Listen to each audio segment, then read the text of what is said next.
A new report from the International Organization for Migration says at least 40,000 migrants have died since 2000, and data reveals Europe's death toll is now at nearly 4,000 fatalities since the start of 2013. Robbie Malabanan reports. A report from the International Organization for Migration said that migration has killed 40,000 people around the world since the year 2000. Speaking at the news conference at the United Nations office in Geneva, the organization's head of Migration Research Division, Fran Blackso, said the issue of migrants' death has yet to be addressed by the international community. That we now have a global estimate which indicates that we're dealing here with a long-term problem. Nearly 40,000 migrants, we believe, have perished since the year 2000. So this is a long-term policy issue which has not been properly tackled.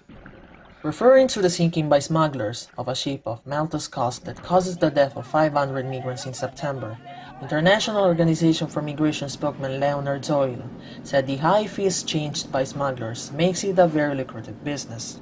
So far in Europe alone and since 2013, data shows the death toll is at nearly 4,000 fatalities. Looking at the numbers of people we think were on that vessel and looking at the amount that people were charged, we estimated that the shipment probably earned $500,000 for the smugglers. How much they paid for the rust bucket is anybody's guess. So this is a lot of money, and given the number of shipments that are taking place and that we know about because of the number of landings, we think there's clearly somebody making a large piece of change out of this. After the incident, the survivors said the traffickers ordered the migrants to change vessels in the middle of the Mediterranean. The migrants refused, leading to a confrontation that ended when traffickers rammed the ship carrying the migrants, causing it to sink. Now, the IOM seeks to alert the general public on the smugglers' method in a bid to avoid further losses of life.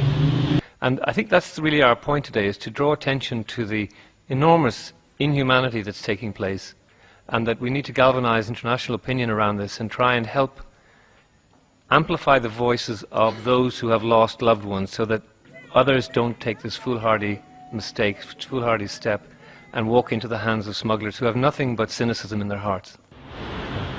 The UNHCR said some 130,000 people have arrived in Europe by sea so far this year, compared with the 60,000 last year. But here in Italy we have received more than 180,000, most of them rescued by undersea its naval operation Mare Nostrum. Reporting from Italy, this is Robbie Malabanan for Eagle News.